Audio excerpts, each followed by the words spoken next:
pena demora, mucho tráfico. Vamos a empezar la séptima clase y la última que entra al primer parcial. Epidemiología de las enfermedades transmisibles, cadena epidemiológica. Vamos a hablar sobre la epidemiología de las enfermedades transmisibles brevemente. Haremos algunas definiciones, hablaremos de cadena epidemiológica completo, que es el tema central de la clase de hoy, y hablaremos también algo de notificación, control, eliminación y erradicación. Para empezar, el proceso de salud de enfermedad es un proceso dinámico, es un proceso que se mueve de manera continua. En algún momento estamos sanos, en algún momento estamos enfermos, casi nunca estamos sanos completamente. Entonces ese proceso se produce por un sistema, vuelvo a repetir, dinámico, que demuestra la interacción que hay en el medio ambiente con el individuo y usualmente con los gérmenes. Y está dado principalmente por los procesos transmisibles y no transmisibles que ocurren en el ambiente. El día de hoy vamos a darle bastante énfasis al proceso de enfermedades transmisibles,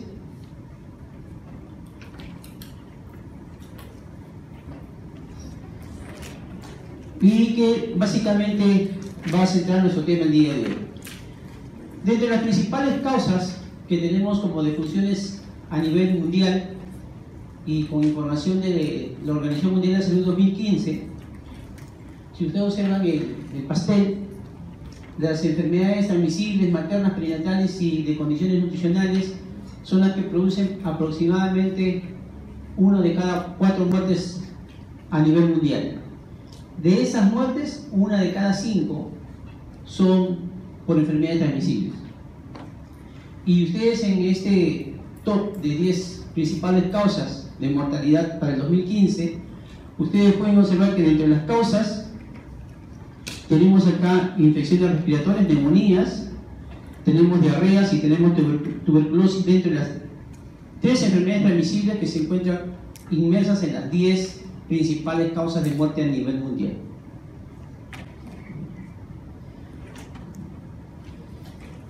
Y hay diferencias entre lo que ocurre a nivel mundial y lo que ocurre en América Latina. Y ustedes pueden observar a nivel mundial, que es el cuadro que está en la parte superior, ustedes pueden observar que las neumonías, las diarreas y la tuberculosis están incluidas entre las 10 primeras causas, como mencionábamos en el cuadro anterior. Pero en América Latina, solamente tenemos las neumonías como causa principal de enfermedades transmisibles. Para que vean que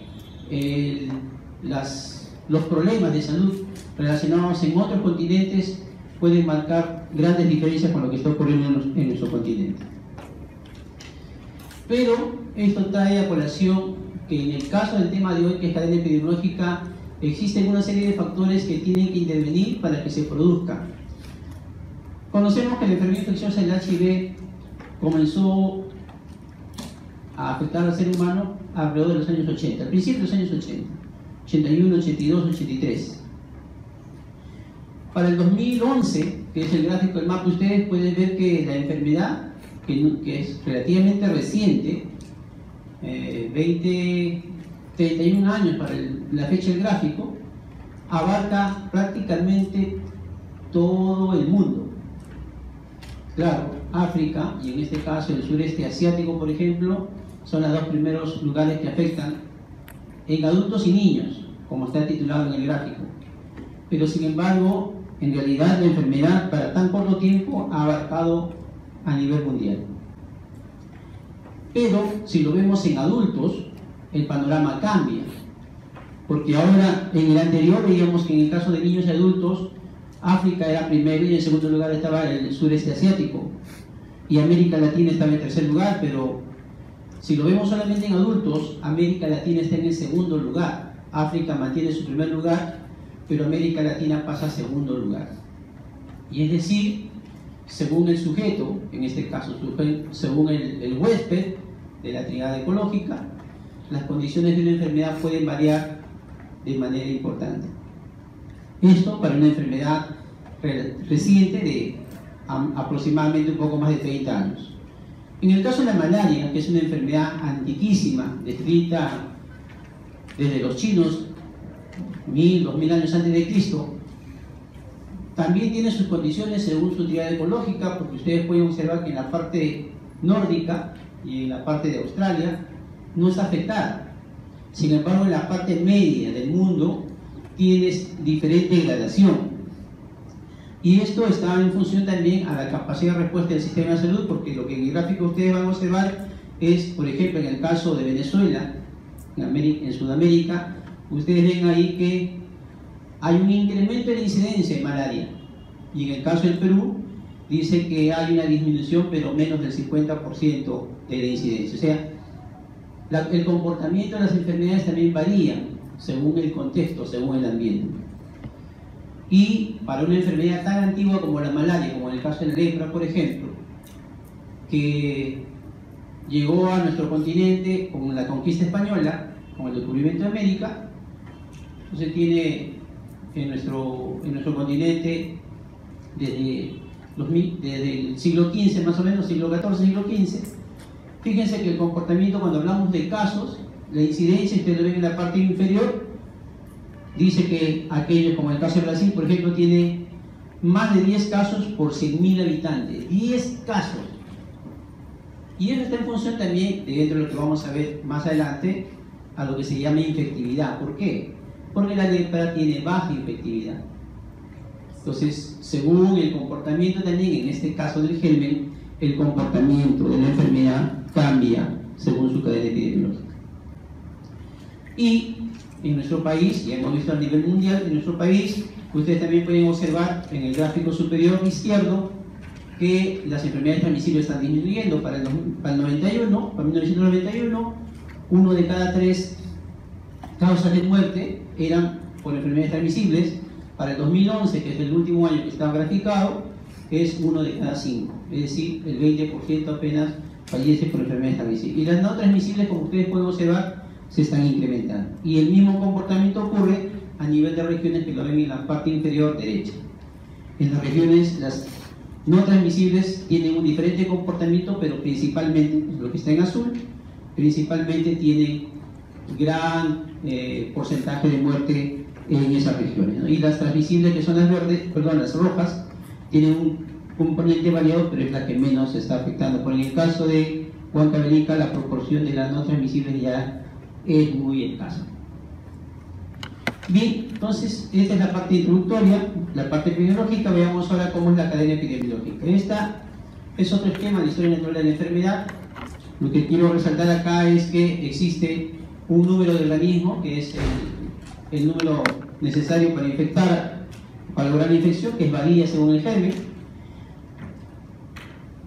Y que también acá, por ejemplo, hay el periodo de incubación, la infección inaparente, la enfermedad manifiesta, luego si es que hay complicaciones puede sobrevenir hasta la muerte, pero si no, ocurre la recuperación después de una convalecencia, pero también esa recuperación no puede ser total porque puede ocurrir un estado de portador.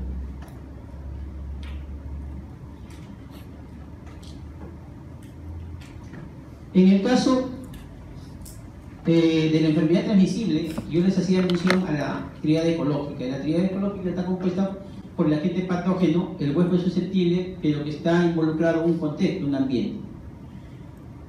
Enfermedad transmisible causada por un agente infeccioso específico o sus productos, ¿no?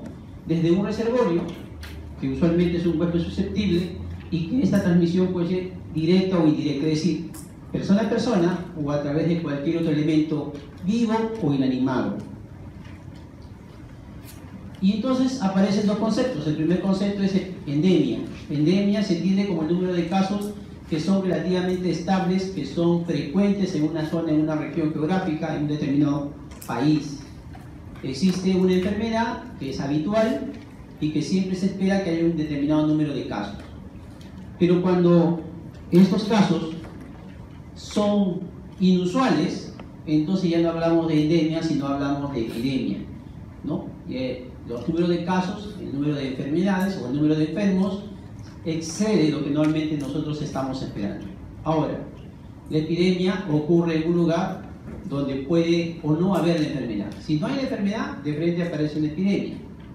Pero si somos en una zona endémica, por ejemplo en el caso del norte del país, el dengue, siempre tienen, como vimos en el gráfico anterior, tienen cuadros o casos de dengue, y se espera que siempre haya casos de dengue por el calor y la presencia de mosquitos y otros factores que condicionan la presencia de la enfermedad.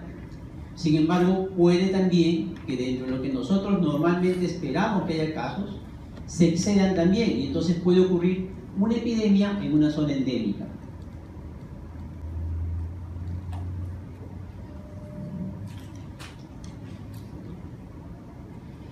Y el concepto más amplio de esto es la pandemia, ¿no? Entendiéndose la pandemia como la propagación mundial de una enfermedad.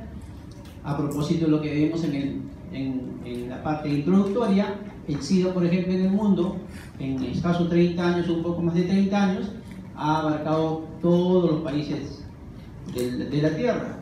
Hay enfermedades nuevas, recientes, como en el caso de ébola, por ejemplo, que hace un par de años nos trajo un dolor de cabeza importante a los epidemiólogos porque empezó el problema en África y finalmente fue a Europa, llegó inclusive a Estados Unidos y hubo preocupación porque había un criterio de que eso se volviera realmente una pandemia. Pero felizmente con los sistemas de control ahí quedó. No hace poco también, el año pasado, hemos tenido un brote de Zika que empezó en Brasil, que empezó en realidad en África y de alguna forma llegó al Brasil y de ahí se ha desatado toda una pandemia también a nivel por lo menos de nuestro continente. En este momento también tenemos Zika en el Perú. Pero el que más golpeado ha sido Brasil. Y de ahí vienen los conceptos también de infecciones emergentes y de infecciones reemergentes. ¿Qué consideramos infecciones emergentes? Aquellas enfermedades cuya incidencia se incrementa en los últimos 25 años o amenazan incrementarse en el futuro cercano. Y esto, en el caso de ese titular de ese periódico, dice: el país puede tener epidemia Zika en el verano. Y en realidad eso es lo que se estaba esperando.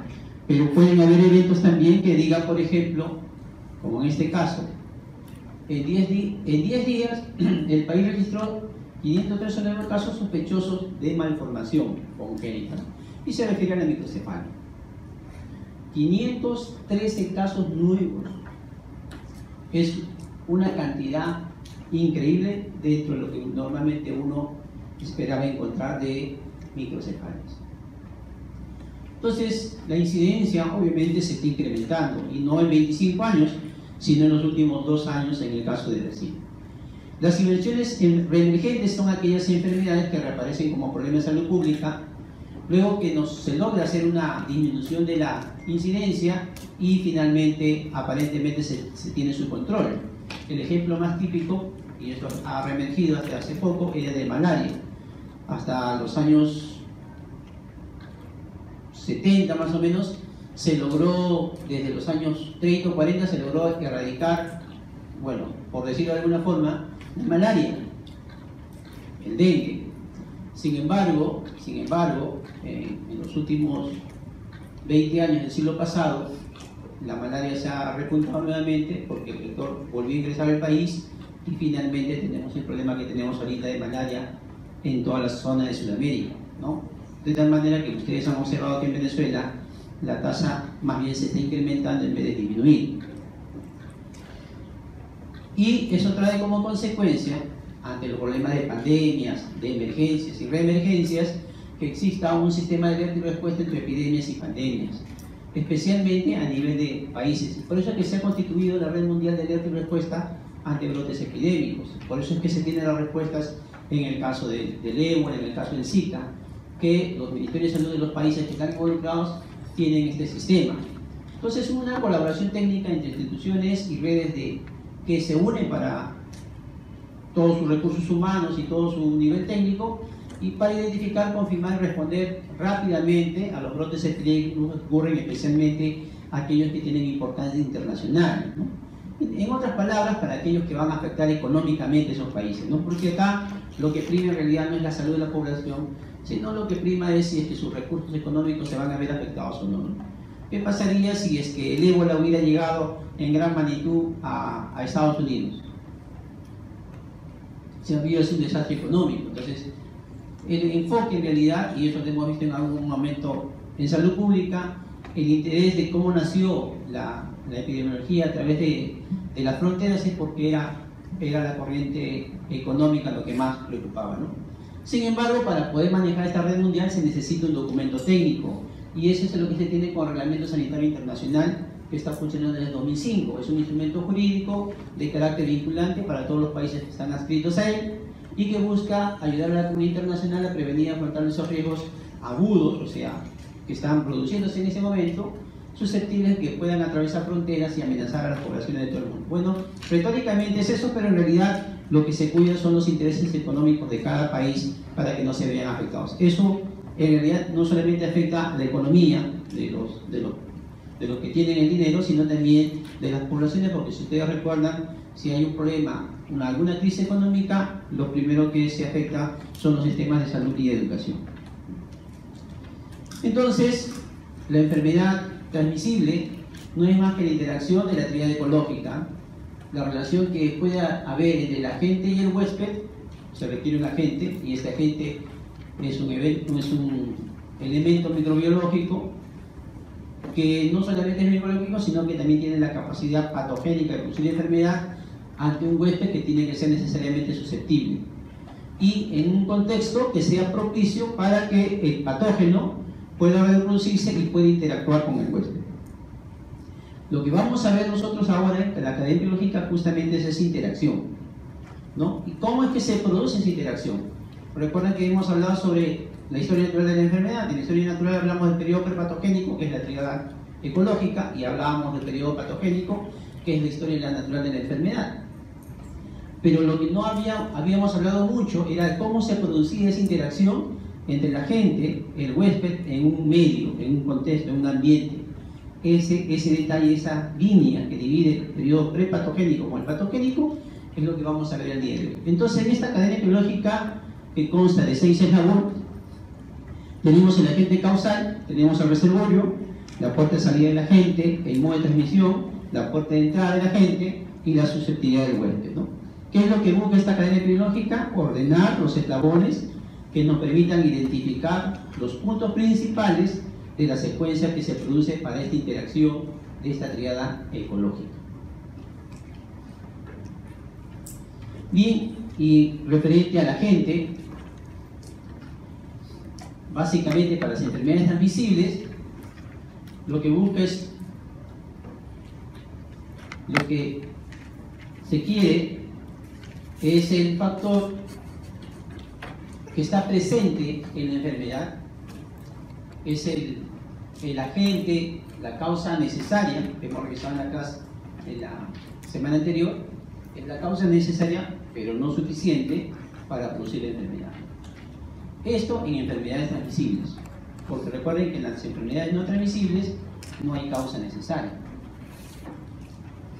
Y el agente también puede ser biológico, pero no puede ser biológico dentro de un contexto completo. Es decir, si nosotros no nos fijamos si es transmisible o no, el agente puede ser biológico o no biológico, pero para las transmisibles tiene que ser necesariamente biológico. Por tanto, es un microorganismo, puede ser una sustancia química, en el caso de no transmisibles, forma radiación, cuya presencia, es decir, si está, cuya presencia excesiva, es decir, normalmente puede estar, pero cuando está en exceso hace daño, o que su relativa ausencia es esencial para la ocurrencia de enfermedad. Una relativa ausencia, por ejemplo, es, digamos que producimos ahorita un apagón, es de noche, ¿no? Un apagón completo, nadie puede ver, y si a alguno se le ocurre caminar, se da un trapón, se tropieza y se cae y se va a producir daño. Es una causa para la enfermedad, en este caso una policontusión, el hecho de que no haya luz. La ausencia de la luz es lo que produjo el daño. Pero ahora, para el tema en particular, si bien yo lo estoy mencionando las no transmisibles, porque aplican para todas, específicamente me voy a dirigir para las no transmisibles. Entonces, decíamos que la gente puede ser biológico y no biológico. En lo no biológico están las no transmisibles, en lo biológico están las transmisibles. Y se conoce a este agente como las especies que ocasionan enfermedad humana, y aquellas que lo provocan se les conoce como patógenos. Ojo que digo patógeno, no estoy hablando de patogenicidad, que lo hablaremos más adelante. Entonces, el agente biológico que produce enfermedad es el patógeno. Este agente tiene sus propiedades, usualmente tiene un sitio de multiplicación y un grado de diseminación. En el caso, por ejemplo, del virus de la influenza, es las células epiteliales del árbol bronquial. En el caso de sarampión y fiebre amarilla, se produce a través del torrente sanguíneo que busca diferentes órganos blancos en el organismo y es donde finalmente se reproduce. Y ahí sí vamos a hablar de una característica importante de la gente, que es su capacidad antigénica, la antigenicidad o la capacidad de inmunogenicidad. Y esta característica está relacionada también con el huésped porque es la habilidad del huésped de poder producir anticuerpos. Pero para que pueda producir anticuerpos, es decir, inmunidad específica, este agente tiene que tener,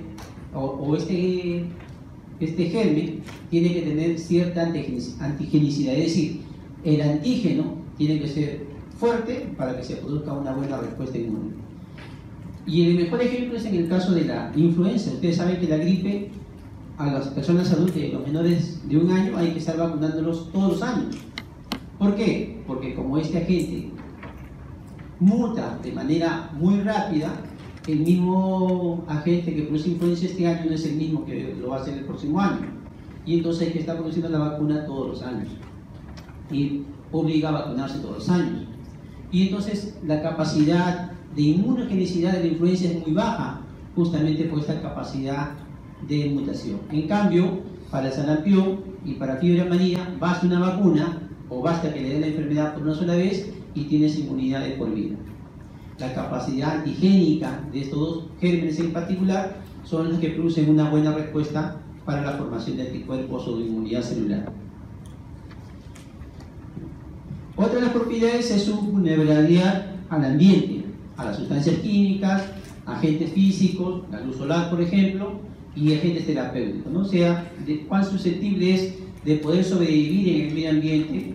Muchos de ellos forman esporas y a través de esas esporas pueden sobrevivir ante el frío, la luz, el calor, etc.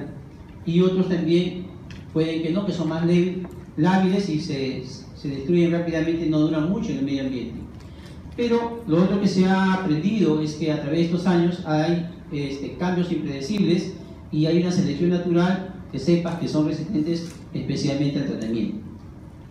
Los ejemplos más típicos, el gonococo, que cuando se descubrió el gonococo se empezó a usar las sulfas y no demasiado tiempo, a los pocos años nomás empezó a aparecer resistencia a las sulfas. Luego durante muchos años ha sido sensible a la penicilina, pero ahora por ejemplo tampoco ya es muy sensible a la penicilina. En el caso del Mycobacterium también empezaron con resistencias a 1 o a 2, hoy hay poliresistencia y se habla ya de tuberculosis multidrogo resistente. Entonces esto es una propiedad que tiene la gente de poder tener resistencia a los antibióticos que se le va a dar. Otra propiedad es la entrada, donde inicia el proceso de entrada de la infección. En el caso de las enfermedades transmisibles, este proceso que inicia con la entrada se considera el periodo de incubación. En el caso de las enfermedades no transmisibles se le conoce como el periodo de latencia. Porque recuerden que en las enfermedades transmisibles no hay contagio. Entonces ellos no tienen un periodo de latencia más corto. La infección es la entrada y la multiplicación de un agente infeccioso en el organismo, sea una persona o sea un animal. Y en el caso de la contaminación, simplemente es la presencia del agente infeccioso en la superficie del cuerpo, prenda u otro objeto que sea parte del ambiente. Y la infestación es el desarrollo. La diferencia entre contaminación e infestación es que en el caso de la contaminación es la sola presencia, y en el caso de la infestación sí hay un proceso de desarrollo sobre la superficie del cuerpo. Y aquí viene el asunto de la infectividad, que es la capacidad del agente infeccioso de poder alojarse y multiplicarse. Y esto también guarda relación con la dosis infectante mínima, que es decir, que es el número que necesitamos para que se produzca la infección. ¿Cuántos gérmenes, qué cantidad de gérmenes necesitamos para que se produzca la infección? Y eso varía según el agente, según el germen. Y también puede variar según el huésped. Si el huésped, por ejemplo, está inmunodeficiente, se va a necesitar menor cantidad. Si el huésped está con una buena defensa, se va a necesitar mayor cantidad. Depende también de la cuerpo de entrada. Si es por la piel, se requiere mayor cantidad, pero si es directamente sangre, se requiere poca cantidad. Depende de la edad, porque según la edad también las defensas están bien establecidas o recién están en proceso de formación, como en el caso de los niños. Y ahí, por ejemplo, tenemos ejemplos, ¿no? Por ejemplo, sarampión y varicela son muy de alta efectividad. Paperas y rubiolas son de mediana efectividad, y en el caso de lepra es de baja efectividad. Lo habíamos visto en el gráfico que presentamos al inicio. Hablamos de 10 casos por 100.000 habitantes, porque el requerimiento para poder enfermarse de lepra requiere un contacto muy prolongado para que se pueda producir la enfermedad. Y otro ejemplo importante que ustedes también ya lo deben conocer, más de una vez deben haber escuchado, el pinchazo de aguja contaminada. VIH necesita una probabilidad, cuando hay un pinchazo con sangre que tiene VIH, de 4 por cada 1000 de que se produzca la infección. Pero si es con hepatitis B, es de aproximadamente 1 de cada 7. Si yo convierto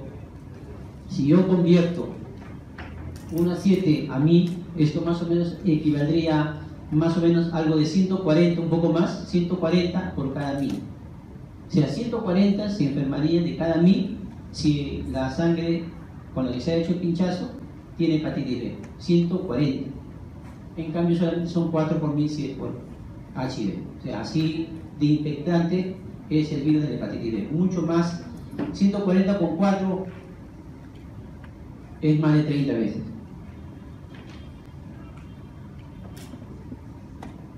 Y en relación a este gráfico, para hacerles énfasis que la presencia del agente infeccioso puede estar produciéndose sin que haya presencia de signos o síntomas clínicos manifiestos.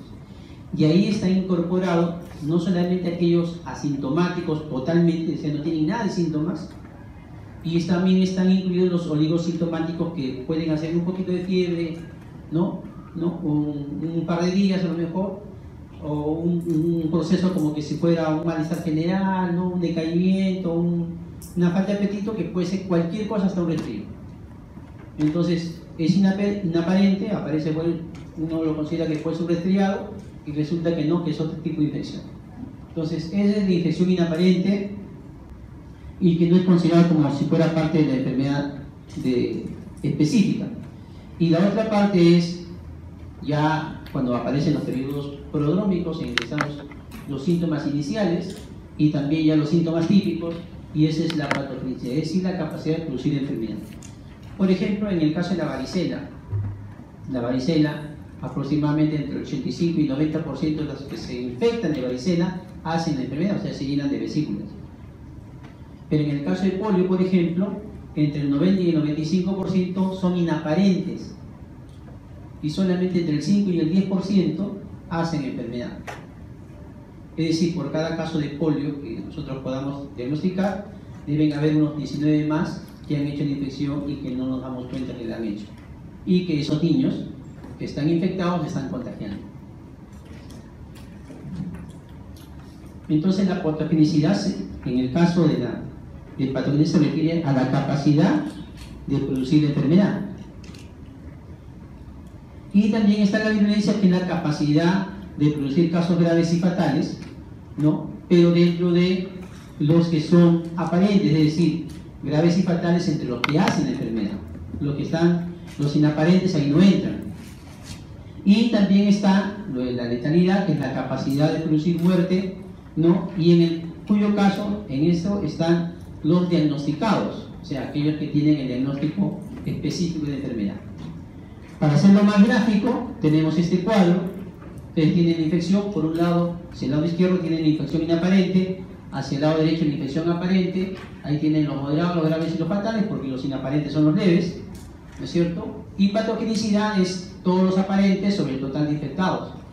Eso nunca se va a poder hallar porque, salvo que hagamos un examen de laboratorio específico para la enfermedad, a todos los individuos sabríamos cuántos fueron infectados. Entonces, ese es un dato bien difícil de encontrar. En cambio, la virulencia sí, porque es el total de casos aparentes, es decir, los casos que tienen sintomatología, y sobre los casos graves y fatales, y en el caso de letalidad también, porque son los mismos casos aparentes, pero en el numerador van los casos que han fallecido. Bien, eso es los datos referentes a la gente. Referente al reservorio, el reservorio son aquellos gérmenes, patógenos o no, que habitan en nichos naturales específicos y que el reservorio es el hábitat normal donde ellos viven, se multiplican y se reproducen, no hasta que se forma un agente infeccioso. Recuerden que la infección puede ocurrir con los que son patógenos o con los que no son patógenos. Los que no son patógenos se les conoce como saprofitos, porque conviven con nosotros, ¿no? Pero no nos hacen ningún tipo de daño. Sin embargo, el reservorio para los agentes infecciosos es cualquier ser humano, cualquier ser animado, ¿no? O cualquier materia inanimada, cualquier objeto que no tenga vida, donde normalmente vive y se multiplica un agente infeccioso y del cual este agente depende, porque sin él no podría vivir o no podría sobrevivir, y donde se reproduce hasta que es transmitido al huésped. En el caso del hombre, si está enfermo, es un reservorio. Pero también puede ocurrir que el reservorio no necesariamente está enfermo y es un portador, como lo vamos a ver más adelante. El ejemplo típico de la transmisión, por ejemplo, son las enfermedades de transmisión sexual, ¿no? En la que el que es portador de la infección de transmisión sexual está comportándose como reservorio y cada vez que tiene un contacto sexual está transmitiendo la enfermedad, porque está enfermo. Y en el caso de los niños, por ejemplo, la tosferina, ¿no? La tosferina, que en estos casos, por ejemplo, si no me equivoco, en Ecuador o en Brasil o en Venezuela creo que está habiendo un brote de epidemia, inclusive con muertes, porque las vacunas en Venezuela han disminuido de manera abundante. El otro reservorio es el extrahumano. En este caso hablamos de animales que pueden ser infectados y que pueden a la vez servir como reservorios. En el caso de los animales, dependerá si es que la infección puede tenerlo como algo normal, no normal, sino que están infectados y no les produce enfermedad, pero sí transmiten la enfermedad. En el caso, por ejemplo, de la rabia, de alguna manera el vampiro o el murciélago se infecta, al parecer es entre ellos que se transmite la enfermedad y de algún modo también contagia a algunos animales. En este caso, por ejemplo, en el gráfico vemos al perro. Pero en el caso, por ejemplo, de la leptospira cuando ataca a la rata no le produce enfermedad, pero sí la infecta, y la rata en su orina elimina el germen, infecta todo lo que pueda contaminar, sea líquidos, ¿no? Con su orina, sea la tierra, lo contamina, y cuando el hombre tiene contacto con esos elementos de alguna forma y tiene alguna escoriación en la piel, entonces se enferma. O cuando nada, por ejemplo, si es en los lechos de un río, una piscina, qué sé yo, donde la rata ha orinado y ahí se orina, puede producir la enfermedad, ¿no? Si tenemos alguna solución de continuidad en la piel. O en el caso, por ejemplo, de la peste, en este caso la rata sí se enferma y a la vez contagia a sus pulgas, y a través de las pulgas que actúa como vector nos contagia al humano, ¿no? Entonces, las enfermedades en el caso de los animales se les conoce como zoonosis, que es una enfermedad infecciosa que es transmisible en condiciones naturales y normales usuales en el contexto del ambiente del animal, y que también puede ocurrir epidemias. En este caso, las epidemias en el caso de los animales se les conoce como episodias, ¿no? O sea, epidemias en el caso de los hombres, episodias en el caso de los animales. El reservorio, en el caso del reservorio, la fuente de infección puede ser entonces una persona que está enferma o no, puede ser un animal que está enfermo o no, o puede ser cualquier objeto o sustancia que contenga el agente infeccioso y que a través de este elemento, humano, animal o objeto inanimado, pueda ser transmitido hacia el huésped. El hombre, ya le hemos dicho, lo vuelvo a repetir, es fuente de infección a través del propio enfermo, o sea, del individuo que está enfermo. Estando enfermo transmite la enfermedad, pero también puede ser a través de portadores, es decir, aquellos individuos que tienen el germen lo están transmitiendo pero que no tienen ninguna sintomatología, aparentemente. Entonces el portador es aquel individuo o animal infectado a un infecto infeccioso específico de una enfermedad determinada sin presentar síntomas o signos clínicos y constituye una fuente potencial de infección, ¿no? El típico que ustedes conocen, el HIV, porque su periodo de incubación es bastante largo y durante todo ese tiempo está infectando, pero él no sabe que está infectado, no sabe que está enfermo y está contagiando a los demás, ¿no?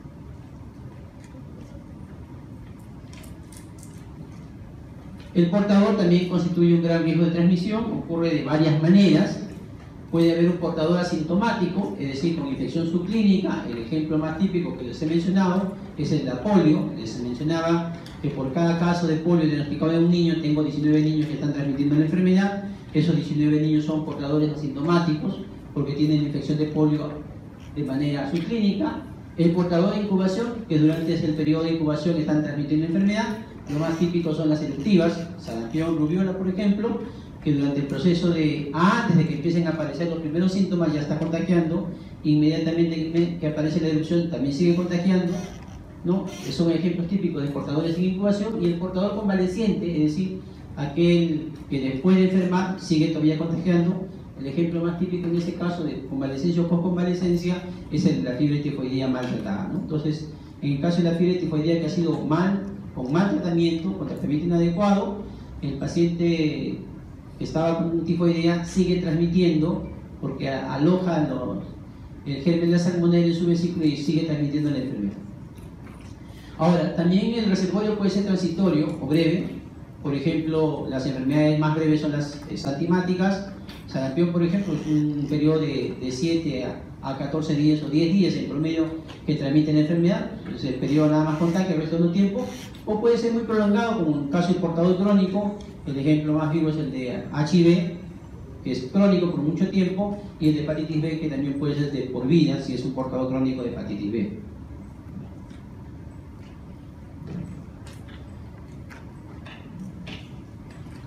Acá tienen un ejemplo de lo que mencionaba también en el caso de hepatitis A, por ejemplo. Si 100 niños se infectan de hepatitis A, solamente el 30% hace la enfermedad, es decir, se pone amarillo, está inapetente, hace fiebre, etc. Pero el 70% de ellos no presentan ni un solo síntoma. Pero esos 70 están contagiando, y el contagio en este caso puede durar de 30 a 60 días. Durante 30 a 60 días están contagiando hepatitis A. Por eso es que ocurre, en el caso de hepatitis A, ocurren los brotes, ¿no? Especialmente en las escuelas. Sin embargo, solamente 3 de cada 10 presentan síntomas. En la mayoría de las enfermedades infecciosas existe el riesgo de transmisión durante el periodo de incubación, especialmente en el periodo inmediato antes de presentar síntomas y signos, antes de ser el diagnóstico. Los ejemplos extremos son hepatitis B y HIV. El periodo de incubación, que es el periodo desde el momento de la infección hasta que empiezan los primeros síntomas. Pero hay que distinguir del periodo de latencia. El periodo de latencia es de la infección hasta que la persona se vuelve infecciosa. Miren acá para que entiendan, por favor. No escriban. Si el periodo de incubación fuera desde el borde de la pizarra hasta este borde, ese es el periodo de incubación. En no transmisibles, ese mismo extensión es el periodo de latencia. Pero en las transmisibles, el periodo de latencia es más corto. ¿Por qué? Porque en las transmisibles, les he dicho yo, que antes de que empiece a aparecer los síntomas, y los síntomas van a aparecer acá, porque una vez que acaba el periodo de incubación, empiezan a aparecer los síntomas, ¿cierto? Bien, entonces, antes de que aparezcan los síntomas, aparece el contagio.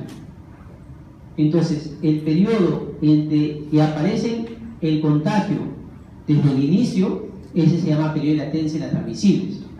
Entonces, en las transmisibles, lo que está en la pantalla sería el periodo de latencia, que es más corto que el periodo de incubación, porque de aquí, donde acaba el periodo de latencia, empieza el contagio, que es antes que acabe el periodo de incubación, y de aquí recién aparecen los síntomas.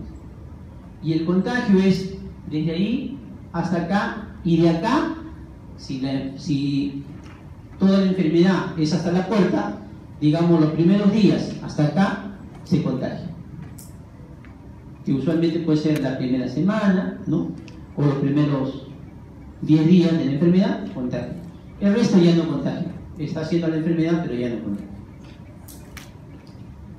Entonces, el periodo de latencia es igual al periodo de incubación en las no transmisibles, pero el periodo de latencia en las transmisibles es mucho más corta porque marca el inicio del contagio. ¿No? La persona ya se vuelve infecciosa, es un intervalo entonces mucho más corto que el periodo de incubación.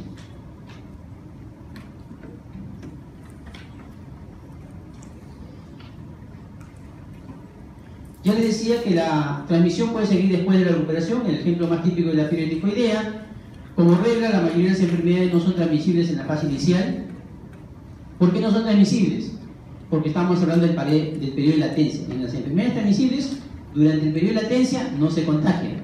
Cuando acaba el periodo de latencia y empieza a contagiar, ese es el periodo contagioso. Pero cuando estamos contagiando, ya no hay periodo de latencia, porque el periodo de latencia justo termina cuando empieza a contagiar.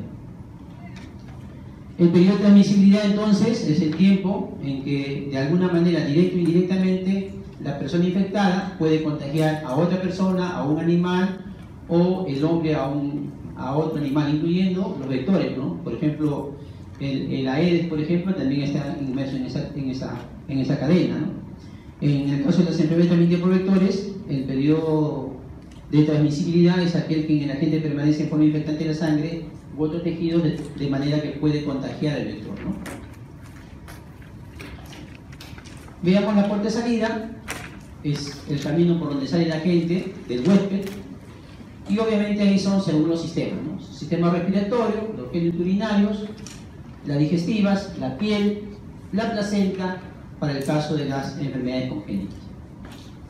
Hay varios ejemplos ahí. Ustedes ven, la luz es la que más se repite, porque la luz puede transmitirse a nivel de genitourinario, a nivel de piel, a nivel de placenta.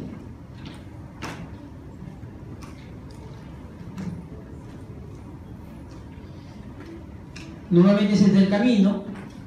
El germen entra sea por la piel o por la puerta de entrada que sea correspondiente y sale según el lugar, ¿no? En el caso, por ejemplo, del cerebro, meningitis, para los glóbulos rojos, la malaria, por la piel, la varicela, la influenza por los pulmones, por los riñones, la pielonefritis, sarampión por las glándulas parótidas, perdón, la parotiditis, las paperas y la hepatitis por el hígado.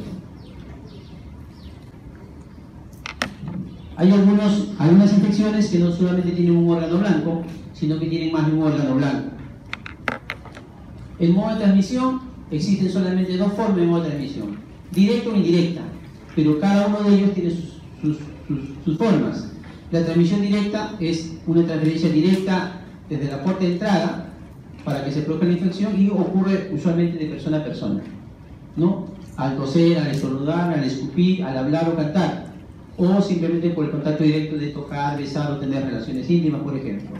En el caso de las micosis sistémicas puede ser por inhalación, por ejemplo, cuando se expone el individuo a tejidos susceptibles, por ejemplo, en el caso de los que crían palomas, o en el caso, por ejemplo, cuando uno ingresa a alguna cueva donde hay animales, aves, murciélagos, por ejemplo, en sus deposiciones crecen algunos gérmenes. El típico del caso de palomas, por ejemplo, es el Cryptococcus neoformans.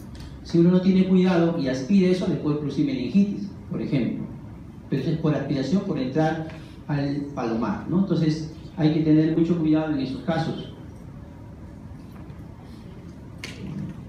En el caso, por ejemplo, de un niño, también hace poco ha salido, en el caso de micosis, un niño, por ejemplo, que ha entrado a limpiar, creo, un tanque de agua y se ha infectado de una ameba que le ha producido meningitis también. Entonces, a veces por el ingreso a determinado lugar nos podemos proteger de alguna enfermedad. La transmisión puede ser no solamente directa, sino también indirecta. En el caso de indirecta puede ser a través de vehículos o también llamados fomites, cualquier elemento, objeto inanimado que está con gérmenes, que sea que este objeto permitió que se replique o no se replique la gente, ¿no? Dentro de ellos, los elementos más, en el caso de hospitalizaciones o de hospitales, son los elementos propios que están en la habitación de hospitalización. Otro modo de transmisión indirecta es a través del vector, ¿no? El vector puede ser mecánico, en el caso de la mosca, por ejemplo, que trasladan los gérmenes a su patita, o puede ser biológico, en el caso del vector de la Aedes, ¿no? En el caso del dengue, fiebre amarilla, ¿no? Virus, Zika, etcétera, que pueden transmitir, porque ellos tienen, además de eso, tienen su periodo de incubación extrínseco dentro del mosquito también, en que le provoca también la infección. Otros ejemplos son, por ejemplo, en el caso de la regurgitación, en el caso de la peste, la pulga, por ejemplo, a la hora que muerde, regurgita y ahí produce contagia. O en el caso de Chagas y del tifus, por ejemplo, en el caso del Chagas, el turbino a la hora que muerde y pica y chupa la sangre también hace su deposición. O en el caso del tifus, por ejemplo, el piojo cuando pica también chupa la sangre y también deja su deposición, y a la hora que el individuo se rasca la cabeza o la piel, se infecta también con el parásito o con la bacteria, ¿no? Entonces pueden haber esos mecanismos de transmisión a través de vectores. La transmisión indirecta también puede ser a través de aerosoles microbianos, a través del aire, y dentro de ellos tenemos los de partículas pequeñas de 1 a 5 micras, que son fácilmente llevados, inclusive hay algunos que son específicamente constituidas por bacterias y que pueden permanecer suspendidas por largos periodos. Estos mantienen su efectividad y su violencia dependiendo de la capacidad del germen a su resistencia al medio ambiente, ¿no? Hay algunos que rápidamente, como el caso por ejemplo del BK, a la luz ultravioleta, rápidamente son eliminados o ya no se vuelven infectantes. Puede ser que en la habitación de un paciente con tuberculosis deben estar las puertas abiertas para que la luz del sol pueda entrar sin problemas y eliminar o evitar el contagio. Otra modo de transmisión indirecta es a través de núcleos goticulares o del polvo. En el caso de los núcleos goticulares son pequeños residuos vaporosos de las gotitas de flux que son emitidas por la persona que está infectada y que quedan suspendidas en el ambiente, y el individuo que entra la respira y se contagia de esa forma. El polvo, en el caso, por ejemplo, de lo que mencionaba, por ejemplo, de la leptospirosis, si la rata orina, por ejemplo, no en el agua, sino en algún lugar donde hay tierra, y al momento de barrer, todo ese polvo se levanta junto con las leptospiras y uno lo puede aspirar. Entonces la leptospira no solamente ingresa por piel, sino también puede ingresar por vía respiratoria. Para la puerta de entrada del nuevo huésped, usualmente el camino es el mismo, usualmente, pero no necesariamente es la misma. En el caso de las enfermedades respiratorias, usan la vía aérea como puerta de salida y puerta de entrada, pero hay otras enfermedades en las que tienen diferentes vías. Por ejemplo, en el caso de intoxicaciones alimentarias, el estafilococo es eliminado por una lesión en la piel y deja su toxina, y eso ingresa en vía oral y produce por vía digestiva y produce la enfermedad en el individuo, produciendo la intoxicación alimentaria. En el caso de la susceptibilidad, acá hay cosas importantes, interesantes que ver. El cuerpo susceptible es el individuo que en circunstancia natural permite la subsistencia del alojamiento de un agente infeccioso, pero para que se produzca esa infección requiere que sus sistemas de defensa estén comprometidos. ¿Cuáles son los sistemas de defensa? La piel y las membranas mucosas. La piel es más resistente que la mucosa es más fácil de ser penetrada. Los reflejos, la tos y el estornudo, muchos dicen que la tos hay que combatirla, pero en realidad la tos es un mecanismo de defensa, lo que busca es justamente evitar que los gérmenes ingresen. Y otros mecanismos de defensa que pueden haber, pero también hay otros factores como por ejemplo la edad y el sexo. En algunas ocasiones la edad es un factor influyente para que se pueda enfermar de determinada enfermedad, igual como el sexo. Las infecciones urinarias, por ejemplo, en el caso de las mujeres, son mucho más frecuentes porque la longitud desde el meato uretral hasta la vejiga es bien corta, a diferencia del varón, que es mucho más larga. Entonces, la infección urinaria, por ejemplo, en el caso de la mujer es mucho más sencilla. Las etnias y grupos familiares tienen mucho que ver, porque si hay una historia de infección en la etnia, entonces hay resistencia, pero si no hay, fácilmente ellos pueden ser bloqueados. Y obviamente el estado nutricional, porque el estado nutricional tiene mucha relación con el sistema de inmunidad. La susceptibilidad, en realidad, es susceptible a aquel individuo o animal que posee suficiente resistencia contra un agente patógeno que le proteja contra la enfermedad si llega a estar en contacto con él. Pero esto, insisto, depende de varios factores, además de la inmunidad genética, de factores generales de resistencia propios de la enfermedad o de la inmunidad específica. Tenemos una población que puede estar sana, ¿no es cierto? Una población que puede estar sana, celeste, pero no hay personas que están inmunizadas y tenemos un par de personas que están enfermas. Estas de acá, si estas no están inmunizadas, estas de acá fácilmente pueden contagiar al resto y finalmente producir un brote epidémico, porque la gran cantidad de personas pueden ser contagiadas. La resistencia es el conjunto de mecanismos corporales de defensa contra la invasión o multiplicación de agentes infecciosos o contra sus agentes nocivos. Es su capacidad de resistir a la enfermedad. Y esto puede ser también adquirido de manera natural o puede ser adquirido también de manera artificial. Y ahí está en función a la inmunidad, que es la capacidad de tener anticuerpos específicos contra la enfermedad o inmunidad celular que impide que se produzca la infección, ¿no? Eso puede ser consecuencia de que se enfermó anteriormente o puede ser consecuencia que se aplicó una vacuna.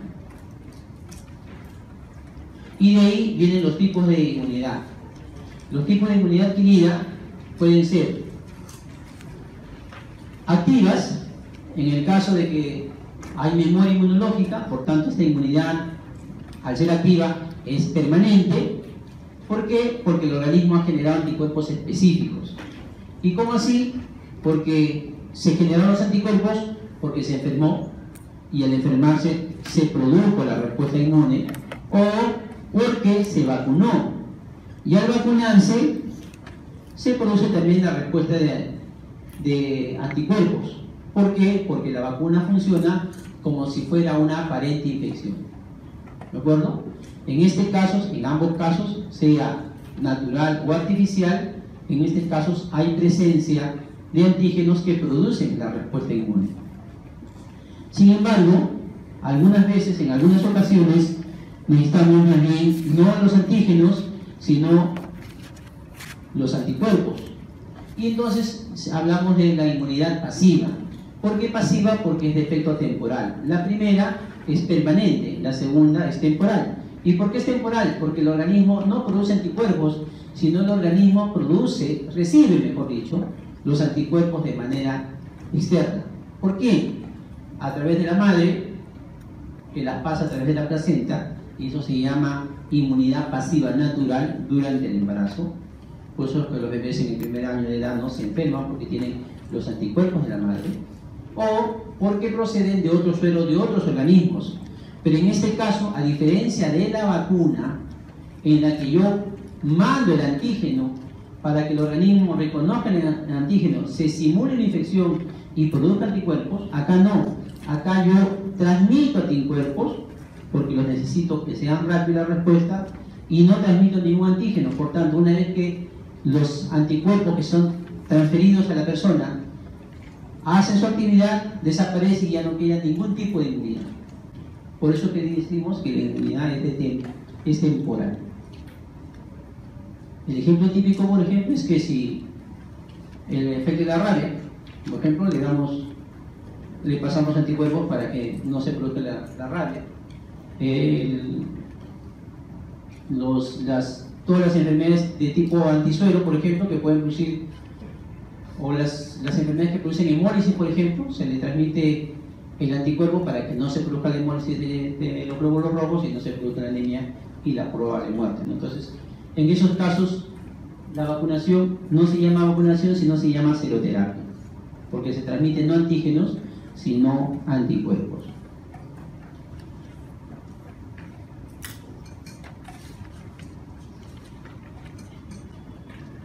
Y de ahí viene esto de aquí que hemos estado revisando. El acúmulo de susceptibles es importante porque hay un fenómeno que se llama inmunidad de masa. Varía con condiciones de vida y de salud y de tipo de enfermedad y depende de la resistencia y susceptibilidad de la comunidad como un factor que determina si se produce o no se produce la infección y obviamente la enfermedad. Entonces este es el gráfico que les enseñé anteriormente, ¿no? Tenemos una población no vacunada y susceptible con 2 enfermos que finalmente logran que toda la población se enferme, ¿no?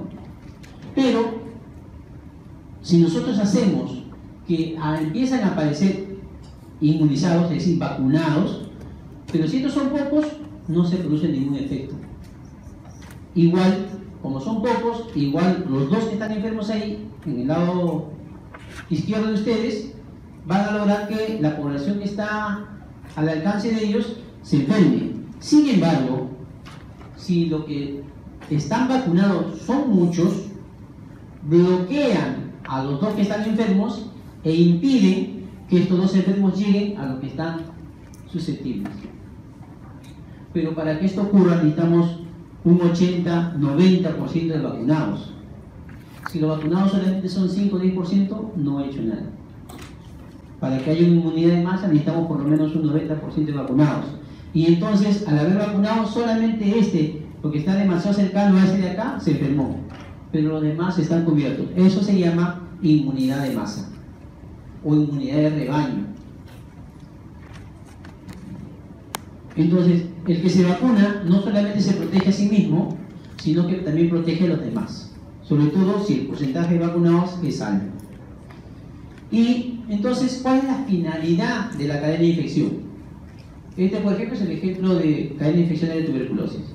¿Cuál es la finalidad? Es una guía práctica, ¿no?, que permite reconocer cuáles son los eslabones de la transmisión de una enfermedad, y al reconocerlos me permite identificar dónde están y qué hacer, y a la vez me permite aplicar medidas de prevención y control para evitar la infección. Terminamos con notificación, control y eliminación. La notificación es la recopilación y análisis de distribución sistemática de los datos que son importantes para la prevención y control de enfermedades. Constituye solamente una parte pequeña. La detención e identificación inmediata es el primer paso y permite reconocer la aparición de nuevas enfermedades.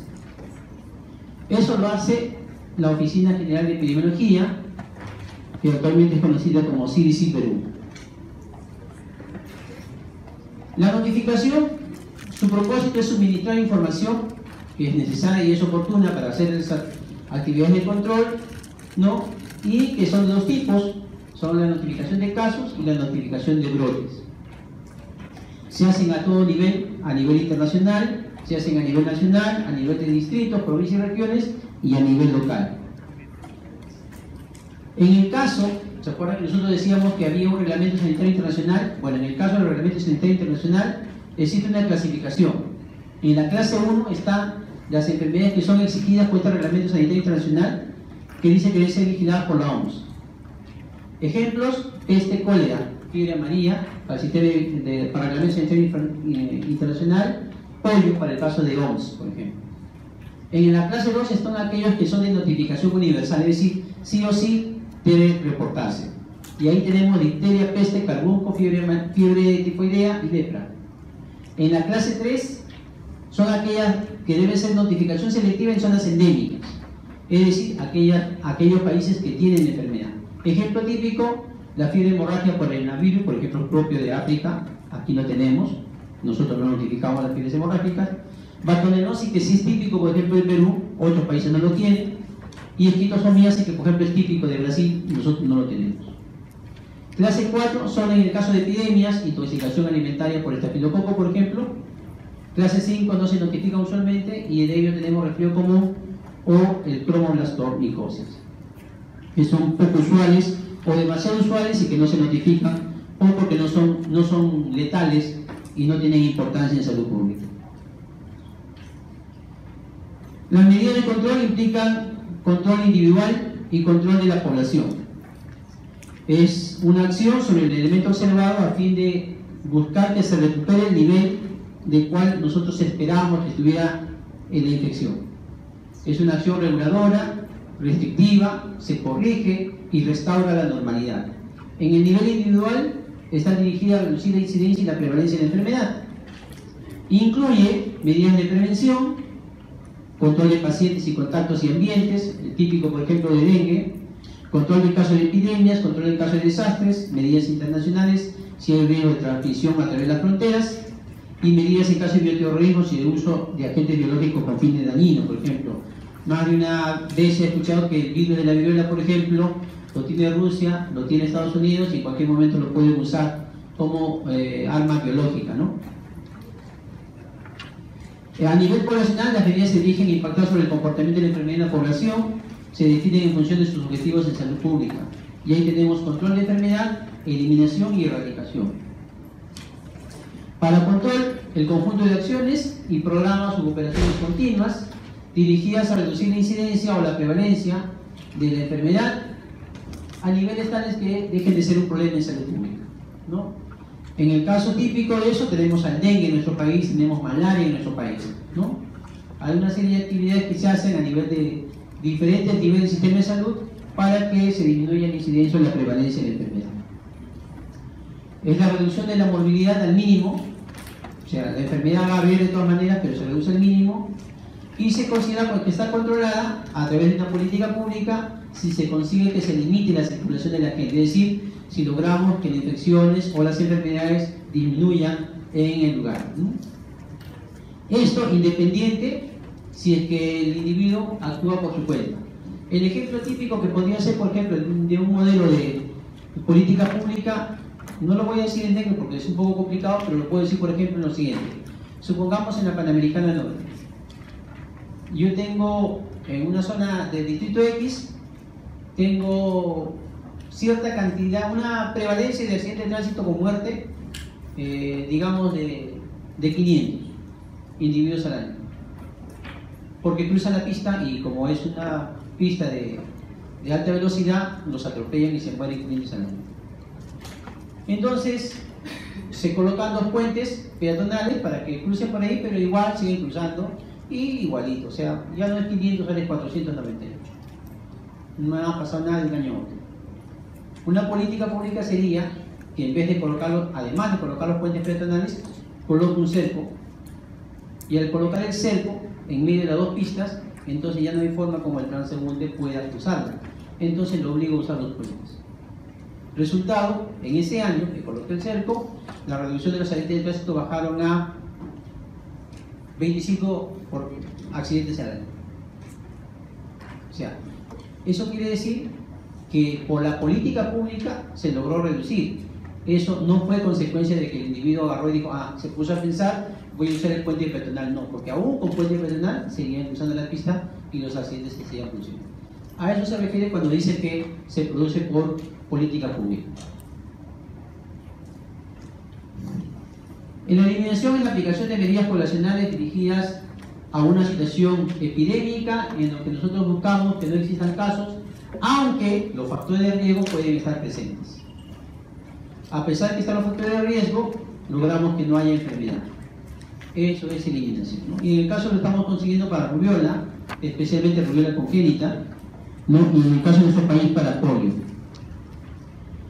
Entonces, en este caso se suprimen los casos de nada importante y es un paso previo a la erradicación. Se considera eliminada cuando se controla lo suficiente para que se declare una epidemia en una determinada zona demográfica con un solo caso. Por ejemplo, no hace mucho, hace un mes creo, dijeron epidemia en el Perú, tenemos un caso de sarampión, o dos casos de sarampión creo. Porque el sarampión está, como están llegando cantidades de venezolanos al país y los venezolanos no están vacunados, el sarampión está escondiendo a través de ellos. Entonces, en Argentina notifican sarampión, pero son venezolanos. En Colombia sarampión, pero son venezolanos. En Ecuador sarampión, son venezolanos. Pero acá hemos encontrado contagiados peruanos, o sea, autóctonos, que no viajaron a ningún sitio. Son dos casos. Por solo esos dos casos ya tenemos un brote epidémico, pero que ha sido controlado. O sea, tenemos los factores de riesgo, hay susceptibles todavía, pero estamos bajo control, o sea, está casi eliminada. Algo similar está ocurriendo en el caso de polio. No tenemos caso de polio, por ejemplo, ya hace muchos años y la tenemos como eliminada. Solicitamos que el resto del continente también sea igual.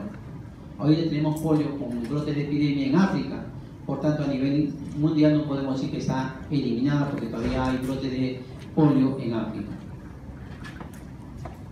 Erradicación es la aplicación de medidas poblacionales dirigidas a conseguir una situación en la cual no solamente se eliminan los casos, sino también la causa de la enfermedad. ¿Y cuál es la causa necesaria de la enfermedad transmisible?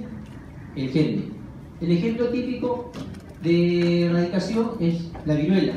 Ya no hay viruela en el mundo. Hay el germen de la viruela, todavía se conserva en algunos laboratorios de niveles superiores, caso como Rusia, Estados Unidos, creo que también hay en Francia, pero los demás países no lo tienen, ¿no? Adquiere sobre el significado cuando se consigue eso a escala mundial. Para el caso de la polio, Jackie Chan dice que falta poquito, pero en realidad en África hay epidemias. La erradicación y la supresión total de la fuente de infección, de tal manera que aunque no se tomen medidas, de ninguna clase la enfermedad no reaparece. ¿Alguno de ustedes está vacunado contra la viruela? No.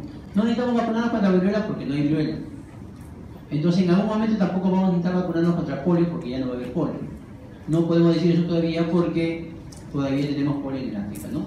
Es muy importante si no reducen las infecciones, sino que además evita la necesidad de nuevas vacunaciones en el futuro. La viruela está muerta, dice. Bien chicos, eso es todo. Muchas gracias. Disculpen.